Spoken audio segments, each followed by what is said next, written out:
नमस्कार दोस्तों, मेरा नाम भव्य मंगला है।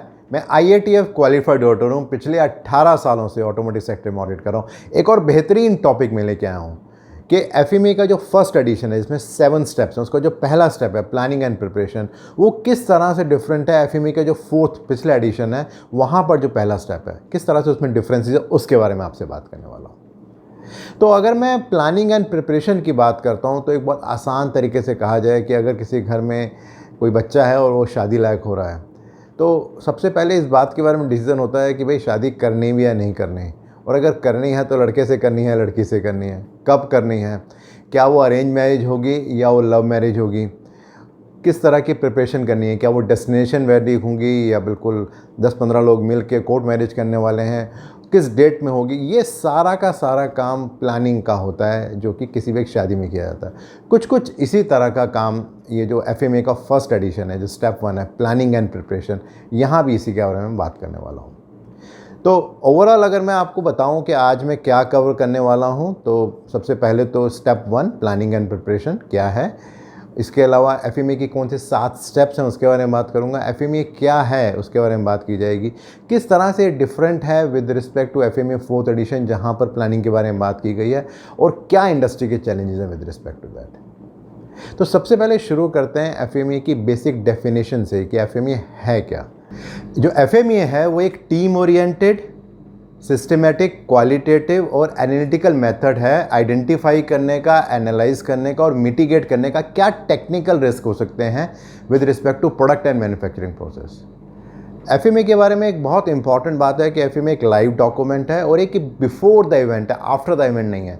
यानी कि जब भी हम प्रोडक्ट को डिज़ाइन कर रहे हैं, टूल को डिज़ाइन कर रहे हैं, मैन्युफैक्चरिंग प्रोसेस को शुरू करने वाले, उससे पहले हमें FMA को बनाना है। और टोटल 7 स्टेप्स हैं FMA के फर्स्ट एडिशन में जो वीडियो और AIGN बनाया है। जो पहला स्टेप है वो प्लानिंग एंड प्रिपरेशन है, जिसके बारे में मैं डिटेल में बात करने वाला हूँ। जो दूसरा है वो स्ट्रक्चर एनालिसिस के बारे में, तीसरा फंक्शन एनालिसिस के बारे में बात करने वाला हूँ। चौथा जो स्टेप है वो है with respect to failure analysis.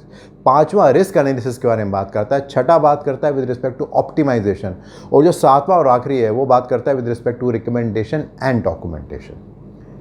तो आज स्पेसिफिकली बात करने वाले हैं with respect to the first step, that is planning and preparation. और अगर FMA का फर्स्ट एडिशन देखेंगे तो उसमें 5 की ऑब्जेक्टिव दिए हैं जिसके बेसिस पे हम अंडरस्टैंड कर सकते हैं प्लानिंग एंड प्रिपरेशन को।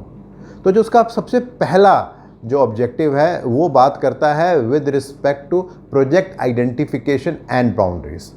जो दूसरा है वो है प्रोजेक्ट प्लान, जहाँ पे 5 T हैं, इंटेंट, टाइमिंग, टीम, टास्क और टूल्स, उसके बारे में बात की गई है। जो 3 नंबर है वो बात करता है एनालिसिस बाउंड्रीज के बारे में। जो 4th वन है वो बात करता है बेसलाइन FMA या फाउंडेशन FMA के बारे में। और जो 5वां और आखिरी वो बात करता है कि किस तरह का वो इनपुट रहेगा with respect to structure analysis. तो सबसे पहले शुरू करते हैं जो पहला पॉइंट है with respect to project identification and boundaries.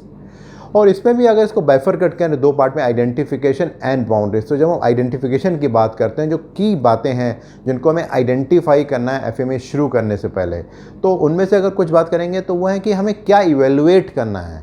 ये हमें पता होना चाहिए कि FMA करने का हमारा इंटेंट क्या है, किस तरह का FMA है जो कि हम कस्टमर को बना के देना चाहते हैं। वो डिज़ाइन FMA है, प्रोसेस FMA है, मशीन FMA है, टूल FMA है, क्या हमारी रिक्वायरमेंट है, किन किन पॉइंट्स को हमें इंक्लूड करना है और किसको एक्सक्लूड करना है। क्योंकि ज़रूरी नहीं है कि FMA करते हुए हमें प्रोडक्ट की सारी बातों को कंसिडर करना है, तो ये भी हमें क्लैरिटी होनी चाहिए।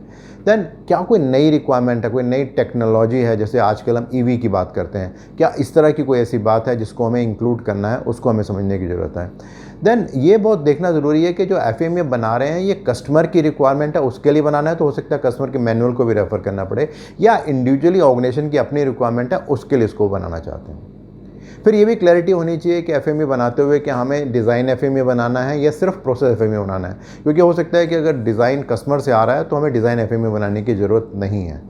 देन लास्ट एक बहुत इंपॉर्टेंट बात है कि कितने बाइफरकेट लेवल पे हमें उसे करना है, सिस्टम, सब सिस्टम, कॉम्पोनेंट, या किस तरीके के लेवल पे हमें उसे डिफाइन करना है। उसका जो पॉइंट नंबर 2 आता है वो आता है बाउंड्रीज़ का, कि जब हमें एफएमईए बनाना है तो उसकी क्या बाउंड्रीज़ होनी चाहिए। तो उसमें कई सारे पॉइंट्स आते हैं, जैसे उसमें क्या लीगल रिक्वायरमेंट्स हैं इसको हमें कंसिडर करना है, जिसमें रीच की रिक्वायरमेंट, आरओएचएस, ईएलवी की रिक्वायरमेंट, वो सारी बातें इसके अंदर आती हैं।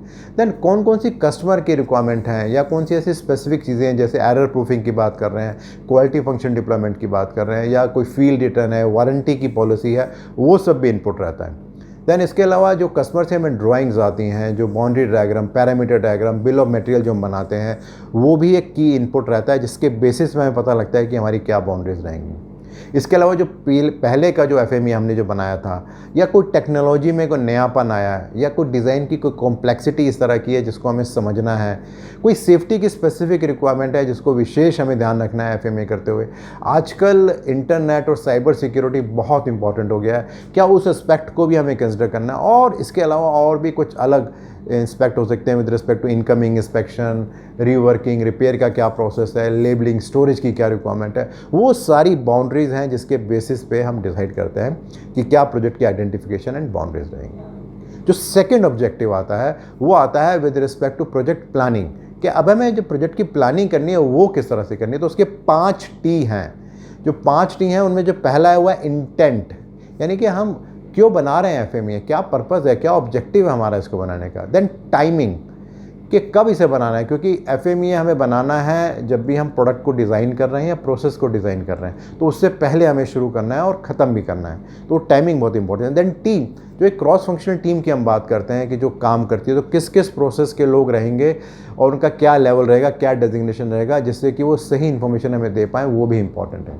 देन टास्क, क्या हमें काम करना है, क्या रिक्वायरमेंट्स हैं, क्या तैयारी हमें पहले करनी है, उसको भी अंडरस्टैंड करना है। एंड देन लास्ट में आता है टूल, जब हमें ये करना है तो हमें किस तरीके से उसको एनालिसिस करना है जिससे कि हम सही जानकारी ले सकें।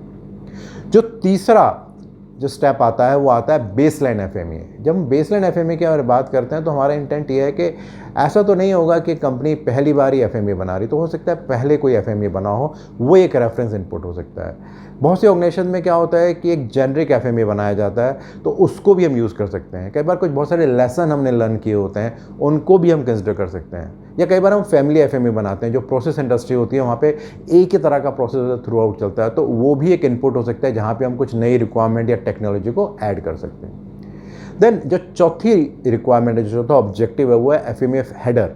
जब भी आप एफएमई को देखते हैं तो उसके टॉप में बहुत सारी बातें लिखी होती हैं कि इसका नाम क्या है, इसका मॉडल नंबर क्या है, एफएमई स्टार्ट डेट क्या है, क्रॉस फंक्शनल टीम कौन सी रहेगी, ड्यू डेट क्या रहेगी, रिवीजन नंबर क्या रहेगा, ड्राइंग कौन सी रहेगी, वो सारी की सारी बातें एफएमई के हेडर में आती हैं। और जो पांचवा और आखिरी ऑब्जेक्टिव है वो है कि किस तरीके से और कितनी क्लैरिटी से हमें इस काम को करना है कि जो स्टेप नंबर 2 है स्ट्रक्चर एनालिसिस, वहाँ पर हम उसको आसानी से उन सब इनपुट्स को दे सकें और स्ट्रक्चर एनालिसिस इफेक्टिवली हो सके। तो ये 5 स्टेप हैं। जब हम बात करते हैं एफएमईए के 4th एडिशन की कि वहाँ पे प्लानिंग में क्या बात की गई है, तो प्राइमरीली अगर आप देखेंगे जो सारी बातें एफएमईए के 1st एडिशन में वही बातें हैं, बट शायद बहुत स्ट्रक्चर्ड वे में उस बात को नहीं रखा गया था। बट अगर मैं क्विकली आपसे बात करूँ किन किन बातों के बारे में एफएमईए 4th एडिशन ने बात की है कि एफएमईए शुरू करने से पहले क्या क्या प्लानिंग करनी है, तो उसमें भी काफ़ी सारी बातें सिमिलर ही हैं। जैसे कि हम बात करते हैं कि क्या इंटेंट है प्रोडक्ट या प्रोसेस का। एक और इम्पॉर्टेंट रिक्वायरमेंट रहती है with respect to process flow chart, flow diagram and P diagram. Then क्या रिस्क असेसमेंट है प्रीलिमिनरी हम करके चलते हैं प्रोसेस फ्लो डायग्राम से, जिससे हमें पता लगे कि क्या क्या चैलेंजेस आने वाले हैं। देन इसके अलावा identification of product affect from DFMEA, उसको भी अंडरस्टैंड करना ज़रूरी है। और सिमिलरली एफएमईए जो प्रोसेस एफएमईए उसको भी अंडरस्टैंड करना है। कौन सी क्रॉस फंक्शनल टीम रहेगी जो इस पर काम करेगी, bill of material, design, inter relationship matrix जिसको कैरेक्टरिस्टिक मैट्रिक्स भी बोलते हैं, हिस्टोरिकल डाटा, वो सारी की सारी इनपुट्स रहते हैं जिसके बेसिस पे हम करते हैं। अगर लास्ट में आपसे बात करूं क्या इंडस्ट्री के चैलेंजेस हैं with respect to FMEA first step, तो सबसे पहली बात तो यह है कि क्या जो क्रॉस फंक्शनल टीम है जो काम कर रही है, क्या उसे क्लैरिटी है इस बारे में कि क्या क्या इनपुट्स हैं जिसको उसे कंसिडर करना है स्टेप 1 में जाने से पहले और उसके बाद स्टेप में आने से पहले। देन सेकेंड इंपॉर्टेंट बात है कि जो भी स्टेप 1 की रिक्वायरमेंट है, क्या उन सब को हम इकट्ठा कर रहे हैं, जहाँ पे हम बात करते हैं लेसन लर्न, प्रीवियस FMEA की बात करते हैं, जो 5T की हम बात कर रहे हैं, जो bill of material, block diagram, क्या उन सब को हम पहले तैयार कर रहे हैं और उसको अंडरस्टैंड कर रहे हैं, और क्या उसके बेसिस पे हम FMEA बना रहे हैं, या बस हम शुरू हो जाते हैं कि FMEA बनाते हैं कुछ लोग मिलकर। तो ये इसको समझना बहुत ज़रूरी है। तो ओवरऑल अगर बात की जाए तो मैंने आपसे बात की FMEA क्या होता है, क्या 7 स्टेप्स हैं FMEA के। FMEA के फर्स्ट एडिशन में प्लानिंग एंड प्रिपरेशन के बारे में क्या बताया गया, किस तरीके से वो डिफरेंट है FMEA 4th एडिशन से, और क्या इंडस्ट्री के चैलेंजेस हैं।